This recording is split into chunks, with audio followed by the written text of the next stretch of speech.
India का इतना influence है सोशल मीडिया पे कि वो चीज़ें रिमूव कर दी जाएंगी। अगर आपके पास ताकत है तो आप नहायत करीने से उसका इलाज कर सकते हैं। पाकिस्तान के खिलाफ इंडिया जब चाहता है कोई ना कोई बिल ले आता है, पाकिस्तान अगर कोई इमदाद ले रहा होता है या कोई फंड ले रहा होता है तो उसके खिलाफ इंडिया जो है वो एक प्रोटेस्ट खड़ा कर देता है। लेकिन मुसलमान मुल्कों का मीडिया भी ठोसी है। आप देखेंगे BBC जो मुसलमान तो नहीं है लेकिन उन्होंने मोदी पे फिल्म बना दी। अब पाकिस्तान में मोदी पे एक भी डॉक्यूमेंट्री नहीं बनी, BBC ने बना ली।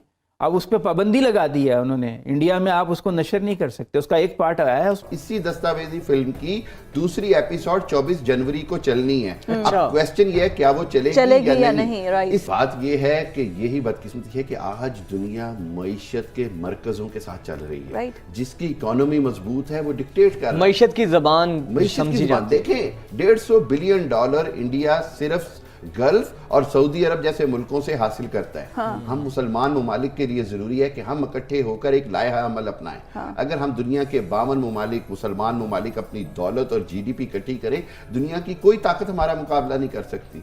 बदकिस्मती ये है कि आज यूरोप भी जो है वो भी इंडिया की सुनता है, अमेरिका भी इंडिया की सुनता है। वजह ये कि हमारी अपनी कमजोरी है। अब आप अगर रोते रहेंगे तो सेल्फ पिटी है ना कि रोते रहे, रोने से क्या किसी का मसला है? हमें रोने में देखें ना, हम रो रहे हैं। अब दहशतगर्दी भी हो रही है तो हम रो रहे हैं कि दहशतगर्दी हो रही है, दहशतगर्दी हो रही है। देखिए जी, दहशतगर्दी का इलाज ये था कि हर उस शख्स को जिसके बारे में 100% यकीन हो कि वो कातिल है, क्योंकि शुबह जरा सा भी शुबह हो तो नहीं, सजा नहीं देनी चाहिए, उसको उड़ा दिया जाता गोली से। देखिए हमें दोनों चीज़ों को देखना पड़ेगा। एक अपना एहतसाब करना पड़ेगा कि अगर हम मुसलमान इकट्ठे हो जाएं तो हम तेल की दौलत हमारे पास, मादनियात हमारे पास, फूड क्रॉप्स हमारे पास, टेक्नोलॉजी हमारे पास। हाँ। आज अब दुनिया में ज़हीन तरीन जो दिमाग है उनमें पाकिस्तान में कोई कम लोग तो नहीं है। हाँ। लेकिन बदकिस्मती ये है कि उनको सही तरह इस्तेमाल नहीं किया जाता, अपॉर्चुनिटीज नहीं। और ये सर मेरा ख्याल है तब तक होता रहेगा जब हम अपने आप को इकोनॉमिकली स्ट्रॉन्ग नहीं करेंगे, तब तक दुनिया हम पे कान नहीं धरेगी।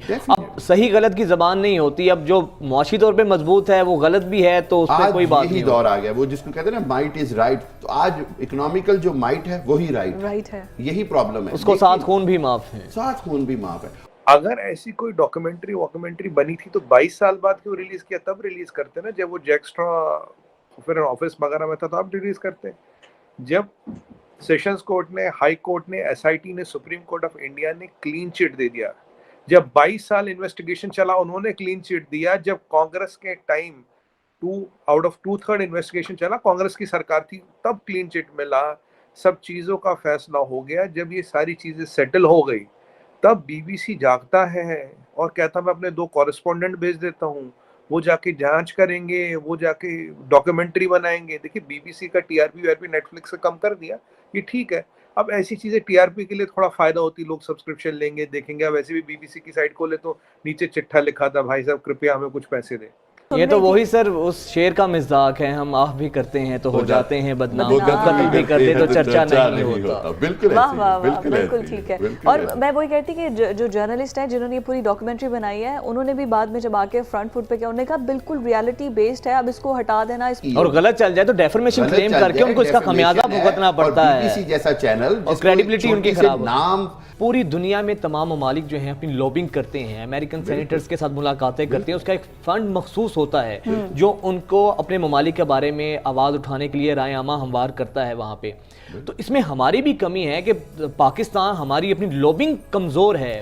अमेरिका तो बाकायदा फर्म हायर करता है जो अपने इश्यूज को वहाँ की कांग्रेस में लोगों सेनेटर से मिलकर उठाती है। बिल्कुल वजह देखिए पूरी दुनिया के जितने भी ममालिक हैं ना, आज उन्होंने लॉबिस्ट फर्म्स हायर की हुई हैं and they charge in million. लेकिन उसके वो रिजल्ट्स देती हैं। कोई बिल पेश होता है अगर कांग्रेस में या सेनेट में अमेरिकन, तो आपको उसकी हमायत मिलती है। इसी तरह किसी चीज़ को आपने कांग्रेस के आगे लाना है तो उसके लिए आपको पूरी लॉबिंग करनी।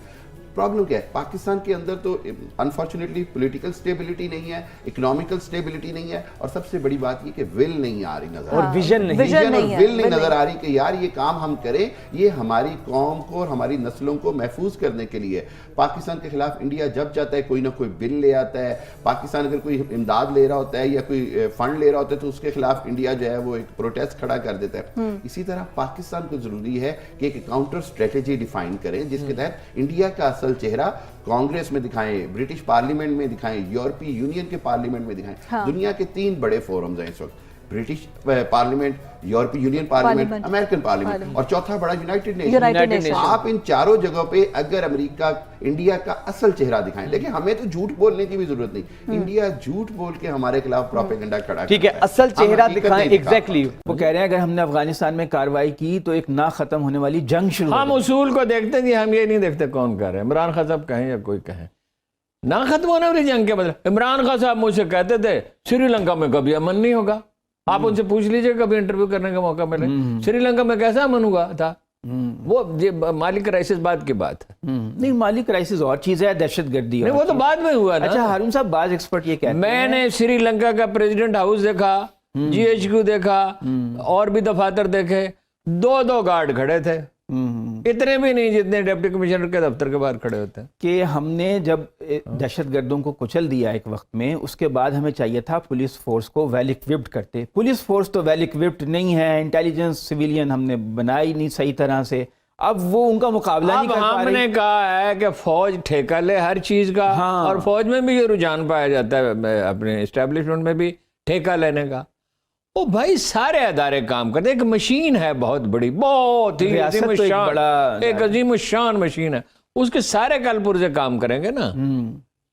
اور وہ پولیس کو, بھائی ایک آدمی فوج میں جاتا ہے, ایک آدمی پولیس میں جاتا ہے, کم و بیش تنخواہ بھی اتنی ہے, بلکہ اس کے لیے تو کہتے ہیں کے پی پولیس ویل اکوپڈ نہیں ہے. بھئی آپ نے اسے ویل اکوپڈ کیوں نہیں کیا جب آپ کو پتا ہے, آپ کو پتا ہے روز پولیس پہ ویل اکوپڈ کیا ہوتا ہے جی. اس کے 5000 مشین گنیں تو مجھے یاد ہے جنرل کیانی صاحب کے دور میں دی گئی تھی, اور کون سی بھی کمی پڑ گئی ہے کہ بھئی آپ ان کو اپنا پراپر وہ اسلحہ بھی نہیں دس. یہ کیا مطلب, یہ تو ایسی فضول بات ہے. اب جو ٹی ٹی پی والے حملہ کر رہے ہیں, ان کے پاس وہ اسلحہ ہے جو امریکی چھوڑ گئے ہیں افغانستان میں, ان کے پاس نائٹ ویژن کے آلات ہیں, ان کے پاس خودکار بھاری ہتھیار ہیں. امریکہ سارا اسلحہ بھی انہیں دے دینا. امریکہ اور برطانیہ اور یورپ اپنا تمام اسلحہ ان دہشت گردوں کو دے دے. اس کے باوجود چور کے کوئی پاؤں ہوتے ہیں, ڈاکو کے کیا اوقات ہوتی ہے جی. پاکستان آرمی اتنی بڑی مشین ہے, اتنی بڑی وار مشین ہے, پولیس انہیں ملیا میٹ کر دے نا, پولیس بھی ان کی مدد کرے گی, ایف سی بھی کرے گی, رینجرز بھی کرے گی. یہ تو اس وقت بھی کہا جا رہا تھا. دیکھیے جب کراچی میں 95 میں ڈاکٹر شعیب سٹل کو بھیجا گیا تو فاروق لغاری نے کہا تھا کوئی امید ہی نہیں ہے. یہ جنرل کاکڑ بھی بیٹھے ہوئے ہیں, محترمہ بے نظیر بھی بیٹھی ہوئی ہیں. تو پھر جون کے آخر میں شاید وہ گئے تھے, تو 14 اگست تک امن کیسے ہو گیا تھا؟ اس وقت کو اسلحے کی کمی تھی ان کے پاس. ڈٹرمینیشن, اچھی پالیسی. جب آپ ڈٹرمنٹ ہی نہیں ہے بھائی, آپ ان کو یہاں آنے کی اجازت کس طرح